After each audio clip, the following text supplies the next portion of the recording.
Alors aujourd'hui, je vais parler des ondes de choc balistique telles qu'on a pu les observer expérimentalement dans les fibres optiques.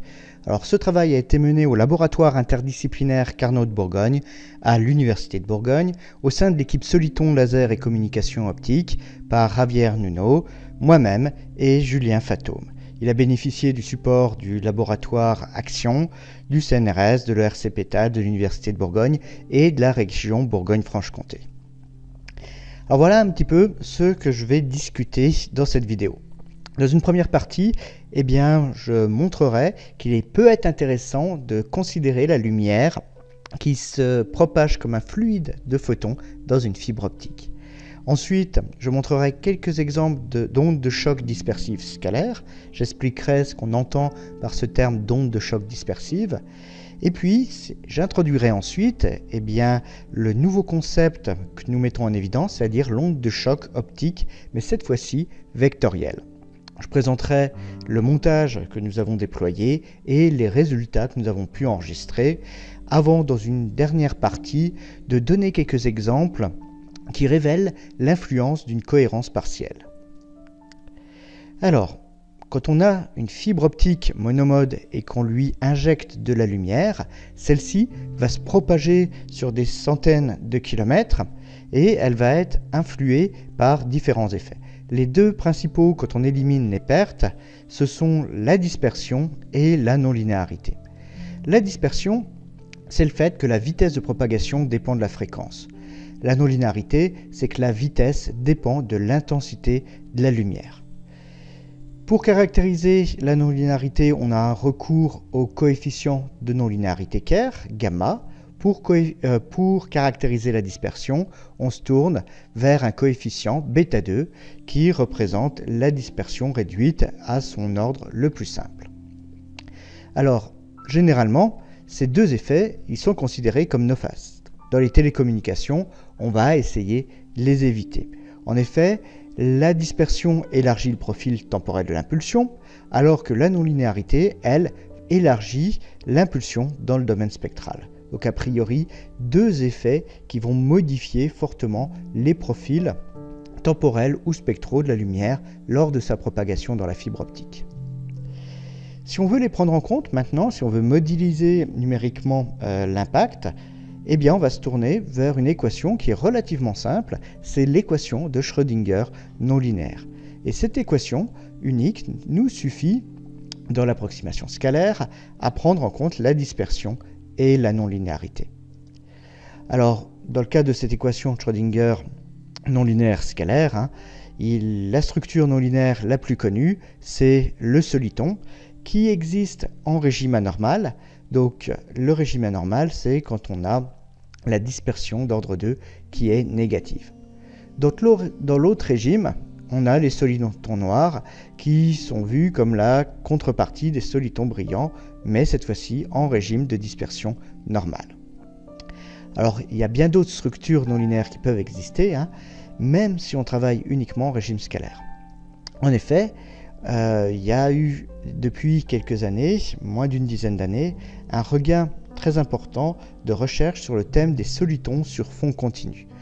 Là, on peut citer notamment les travaux de Bertrand Kilubler, notre collègue dijonnais, qui a montré expérimentalement l'existence du soliton de Peregrine, une nouvelle forme de structure non linéaire.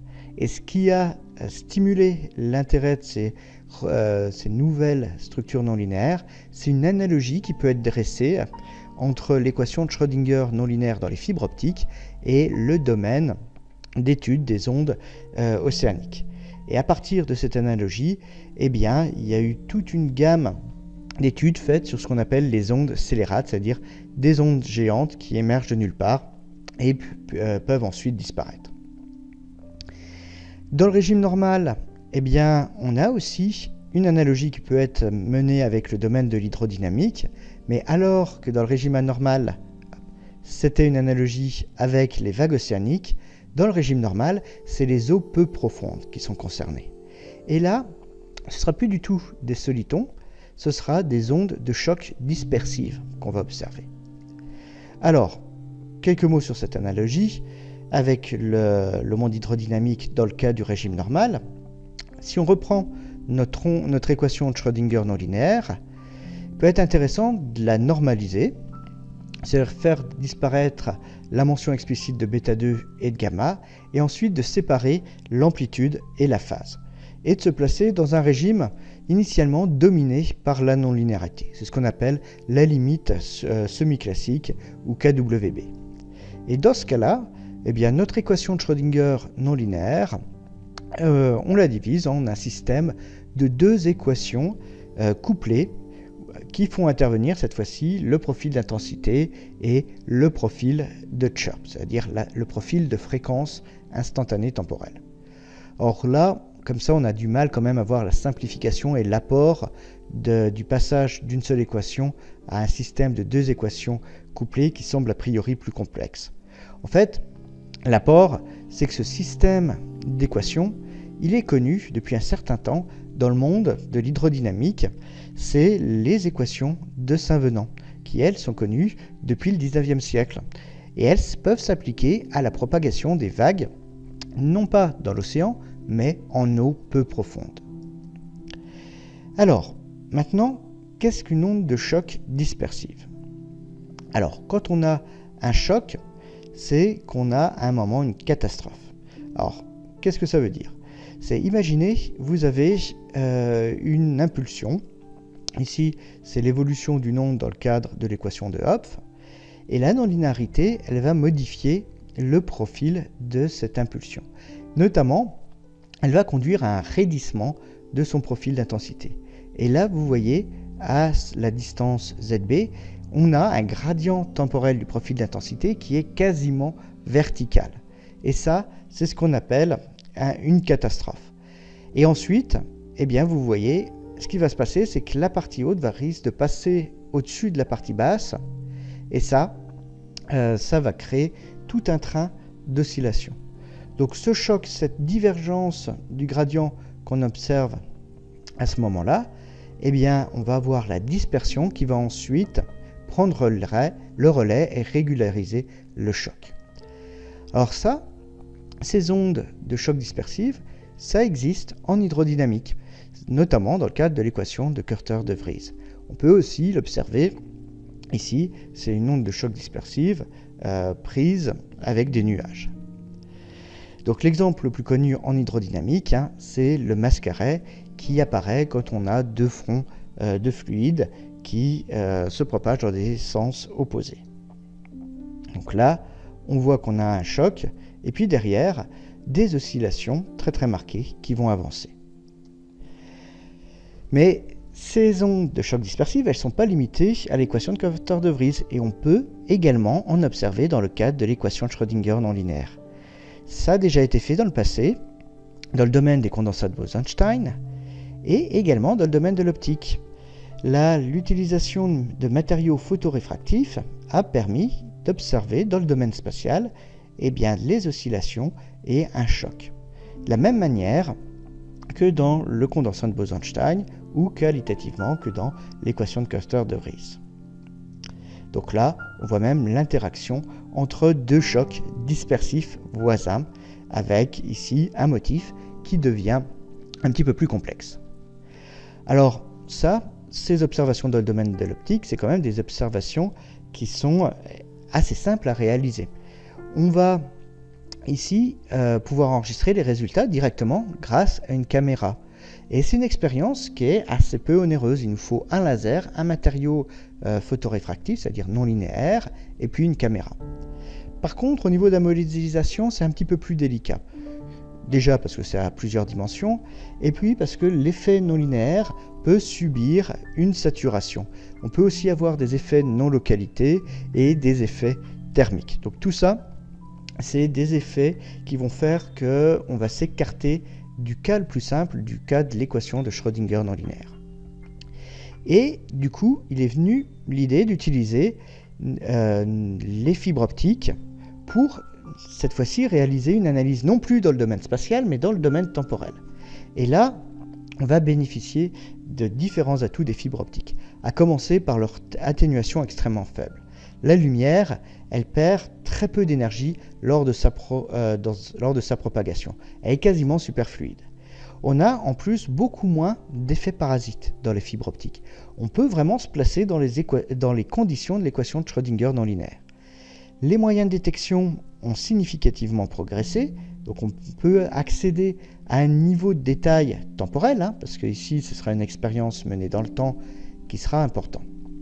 Et puis, comme les moyens de détection ont progressé, on peut faire aussi des acquisitions extrêmement rapides et mener aussi des études statistiques. Le gros inconvénient, c'est que l'équipement est beaucoup plus onéreux car il va requérir une grande bande passante. Si on veut des effets dispersifs, il faut typiquement des impulsions d'une durée de quelques picosecondes, donc des très grandes bandes passantes pour mener à bien ces acquisitions. Donc pour faire tout ça, on n'a pas attendu le XXIe siècle.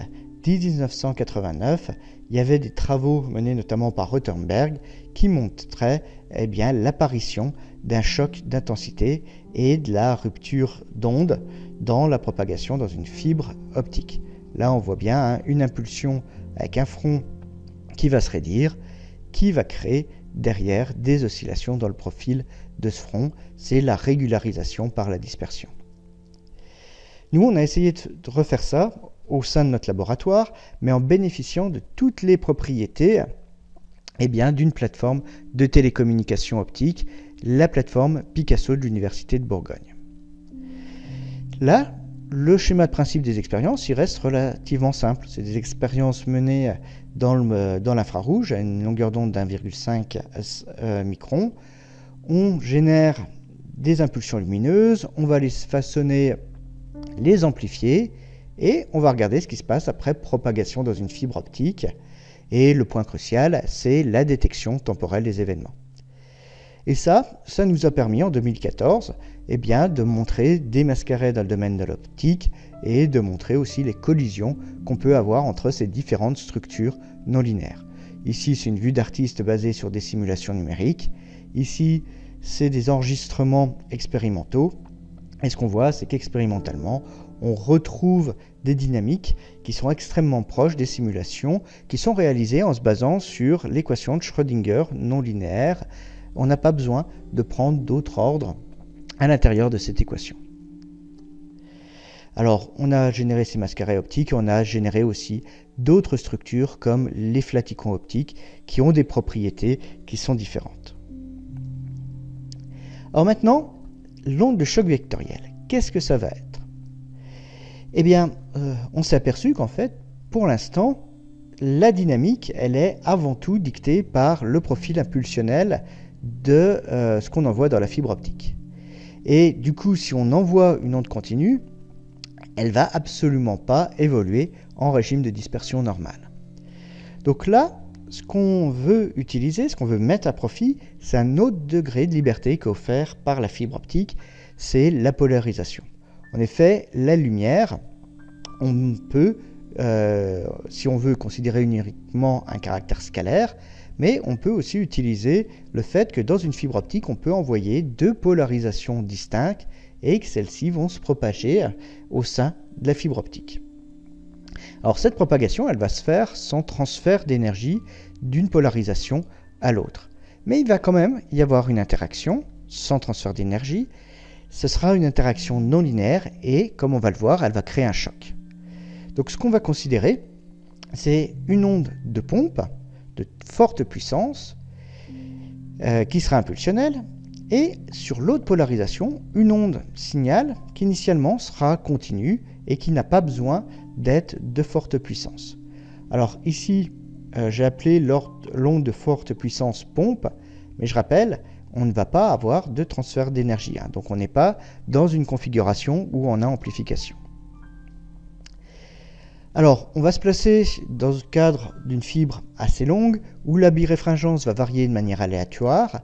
Et le modèle qui est pertinent dans ce cas-là, c'est le modèle de Manakoff, où on va remplacer l'équation de Schrödinger non linéaire scalaire par un système de deux équations de Schrödinger non linéaires qui vont être couplées.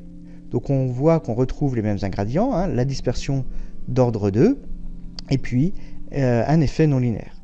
Sauf que là, on va avoir un terme croisé.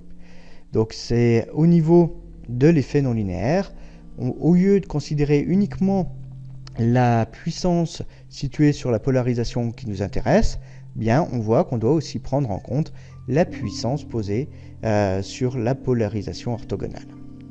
Donc c'est cette modulation de phase croisée qui va permettre le couplage entre pompe et signal. Et dans une première approximation, pour mieux comprendre un peu la physique, ce qu'on va pouvoir faire, c'est comme notre signal est faible et qu'il est initialement continu, on va pouvoir éliminer l'automodulation de phase qu'il subit. Donc le terme qu'on a ici, il sera négligeable. Et comme notre signal est aussi d'amplitude assez faible, la modulation de phase qui va produire sur la pompe, on va aussi pouvoir la négliger. Donc vous voyez, le couplage, il se fait uniquement à travers le terme de phase croisée ici. Normalement, en ce qui concerne l'onde de pompe, elle ne devrait pas être perturbée par l'onde signal. Ce qu'on va avoir, c'est que l'onde signal va avoir du coup une propagation qui va être influencée par l'onde de pompe. Alors comment on peut sentir un petit peu ce qui va se passer? Ici, ce que j'ai représenté, c'est le profil de l'onde de pompe. Initialement, l'onde signal est totalement continue. L'onde de pompe va subir une modulation de phase très forte, donc ça va changer sa fréquence instantanée, et par modulation de phase croisée, ça va aussi changer la fréquence instantanée de l'onde qui était initialement continue.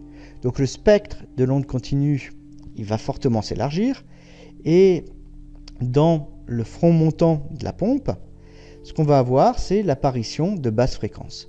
Et comme on est en régime de dispersion normale, ces basses fréquences, elles vont être avancées. Dans le front descendant, c'est le contraire. On va avoir des hautes fréquences et en régime de dispersion normale, les hautes fréquences sont ralenties. Donc là, eh bien, vous voyez qu'on va pousser l'énergie sur le signal continu, on va le pousser à l'extérieur et donc on va créer au final une zone où il n'y aura plus d'énergie au centre de l'onde signal initialement continu.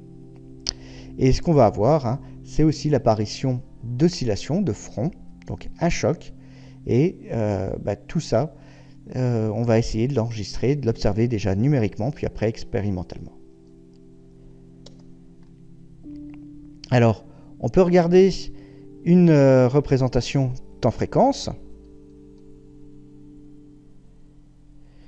Alors la pompe, elle évolue, donc initialement super gaussienne, vous voyez, elle se transforme en une impulsion quasiment parabolique avec un profil qui s'est élargi. Alors il est intéressant de regarder ce que donne pendant ce temps-là le signal.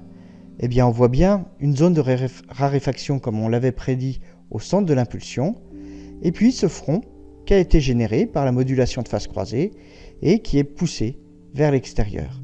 Et quand on regarde le spectre, on voit qu'il s'est significativement étendu, avec une étendue qui est quasiment similaire à celle de la pompe. Bon, il nous reste à voir si expérimentalement on est capable de reproduire tout ça. Alors voilà le montage expérimental qu'on a réalisé dans le laboratoire avec avant tout Javier Nuno aux commandes. On part d'un laser continu qu'on va moduler en intensité pour créer notre pompe. On va l'amplifier dans un amplificateur erbium pour atteindre des grandes puissances. Et de l'autre côté, cette même onde continue, elle va aussi nous servir de signal. Les deux, on maîtrise leur polarisation grâce à des contrôleurs de polarisation. Et on va coupler ces deux ondes à l'intérieur d'une fibre optique, une fibre à dispersion normale d'une longueur de 13 km.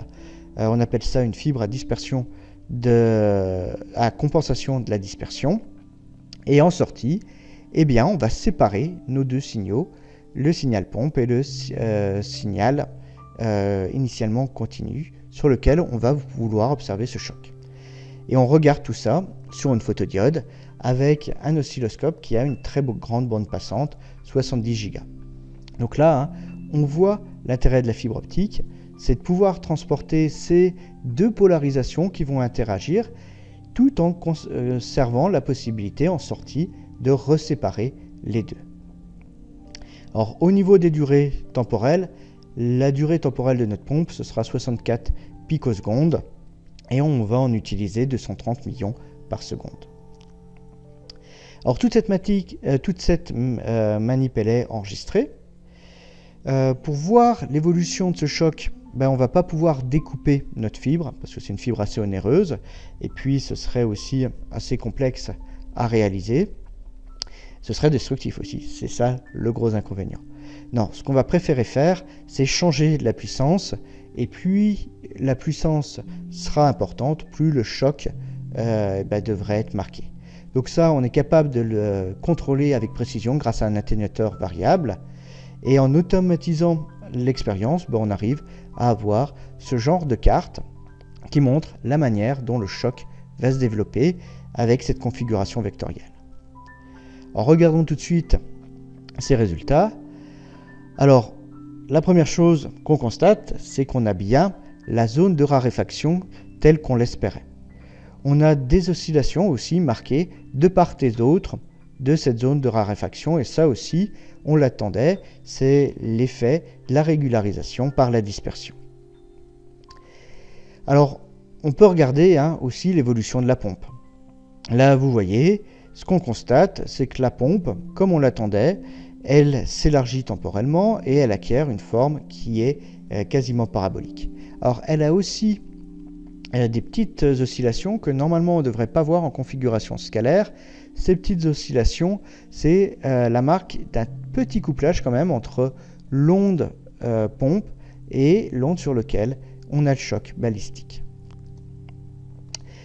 Alors, si on superpose les deux résultats, si on compare aussi à ce qui se passe avec l'onde initiale, ce qu'on voit, c'est que dans les deux cas, on a un élargissement très fort. On peut voir que la zone où, que ce soit la pompe ou le choc s'est développé, c'est quasiment la même étendue. Donc là, c'est encore une fois une marque d'un couplage très fort. Ce qu'on remarque aussi, c'est que notre pompe initiale, elle s'est très fortement étendue. Là, on est parti quelque chose de 60 picosecondes, on arrive à une durée supérieure à la nanoseconde. Et je ne vais pas rentrer dans les détails, mais qualitativement, on sait expliquer qualitativement ces oscillations, prévoir leur fréquence instantanée et prévoir aussi l'étendue de ce choc.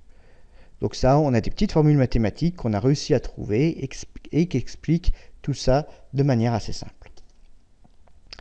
Alors, ce qui est intéressant de voir aussi, c'est est-ce que les simulations numériques nous permettent de prévoir tout ça. Eh bien, quand on compare l'expérience aux simulations numériques, ici, ce n'est pas un copier-coller que j'ai fait, eh bien, ce qu'on peut voir, c'est que l'accord, il est plus que satisfaisant. On a vraiment ici tout ce qu'il nous faut pour dire que le modèle de Manakoff qu'on a utilisé pour décrire l'interaction entre la pompe et le signal, il est valide. On voit que la qualité de nos enregistrements expérimentaux permettent vraiment de confirmer les résultats qu'on peut prédire numériquement. Il est aussi intéressant de regarder un peu ce qui se passe dans le domaine spectral. Là, ce que j'ai représenté, c'est ce qu'on peut avoir numériquement et expérimentalement. Donc là encore, l'accord temporel qu'on a par simulation numérique est confirmé aussi sur le spectre optique. Les deux sont quasiment confondus. Et ce qu'on peut aussi vérifier, c'est que la pompe et le signal continu, ils acquièrent la même étendue spectrale avec des flancs qui ont une décroissance assez marquée, assez rapide. Donc ça, c'est aussi quelque chose qu'on est capable d'expliquer à travers le modèle de Manakoff. Comme les termes croisés sont similaires, le chirp qui sera introduit sur la pompe et sur le signal sera identique. Le chirp est nettement plus important que la largeur initiale de la pompe. Donc au final, ce sera le chirp introduit par la pompe qui va conduire au même élargissement pour la pompe et également pour l'onde signal initialement continue. Alors, dernière petite vérification expérimentale qu'on peut faire, c'est qu'on peut regarder le spectrogramme. Alors ici, c'est le spectrogramme numérique que j'ai représenté pour aider à comprendre la dernière expérience qu'on va faire. Quand on regarde le spectrogramme, on voit que les basses fréquences sont dans la partie en avance de l'impulsion. Les hautes fréquences, elles, sont plutôt en retard. Donc du coup, si on applique un filtre, c'est-à-dire si on isole uniquement les basses fréquences, ce qu'on va avoir, c'est uniquement la partie en avance de l'impulsion, c'est-à-dire que la moitié du choc balistique. Maintenant, si on utilise un filtre passe haut, eh bien, ce sera l'autre moitié qu'on va isoler. Alors, est-ce qu'on peut vérifier ça expérimentalement? Eh bien, oui. Ici, on a utilisé un filtre passe bande, un filtre passe haut ou passe bas. Et ce qu'on voit, c'est que suivant la position de ce filtre, on est capable soit d'isoler la partie haute, soit d'isoler la partie basse fréquence. Et la position de ces temporelles qu'on a isolées correspond bien à ce qu'on attendait. Alors, ce qu'on peut voir aussi, c'est que dans les deux cas, eh bien, on n'a toujours pas d'énergie au centre. C'est normal, on a une raréfaction qui est totale. Alors, pour terminer, avant de conclure, je vais donner des résultats préliminaires qui concernent l'influence d'une cohérence partielle. Alors, qu'est-ce qu'on a fait? Eh bien, on a remplacé le signal qu'on avait initialement continu par une source d'ASE, c'est-à-dire une source qui est incohérente. On a réglé la largeur de cette source, donc ça, on le fait simplement en filtrant ce bruit, et puis on peut faire varier la cohérence en variant la largeur du filtre. Et puis en sortie, on enregistre tout ce qui se passe. Donc là, on n'a pas touché à la pompe. Ce qu'on a juste changé, c'est la nature de notre signal. Au lieu de prendre une onde totalement continue, ce qu'on applique, eh bien, c'est une onde qui est partiellement incohérente.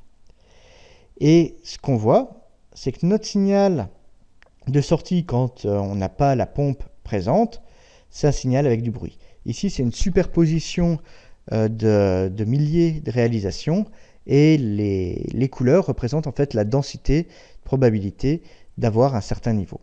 Donc là, on voit qu'on a quelque chose de totalement aléatoire.